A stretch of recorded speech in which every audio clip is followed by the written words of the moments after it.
Matignon continue d'attirer tous les regards.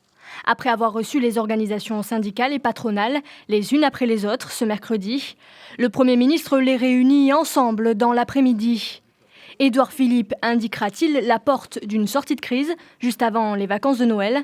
Les syndicats réclament le retrait pur et simple du projet de système universel de retraite à points. Ils se sont entendus pour organiser des actions jusqu'à fin décembre. Donc nous, on n'a pas changé.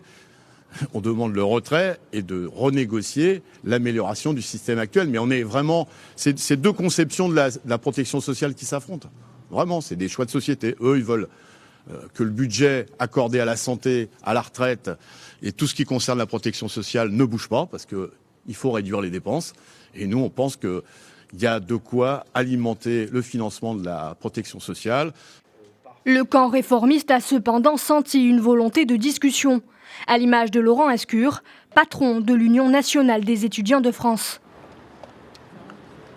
Si jamais le gouvernement veut rester ferme sur ce principe d'une menace, d'une mesure d'âge, si jamais on n'aboutit pas à avoir une solution alternative, si c'est le cas, c'est un désaccord qu'on a avec le Premier ministre et on lui a dit que sur ce sujet, comme sur d'autres aspects où il pourrait y avoir des inquiétudes, on n'exclurait pas qu'il puisse y avoir une action de mobilisation en janvier sur ce sujet d'une mesure punitive si elle se confirmait. Emmanuel Macron, pour sa part, surveille le devenir d'une réforme clé de son quinquennat, sans s'exprimer directement.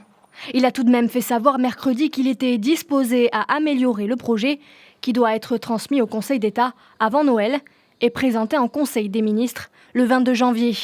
Pour l'heure et au 15e jour d'une grève illimitée qui dira dans la journée quels trains circuleront entre le 23 et le 26 décembre.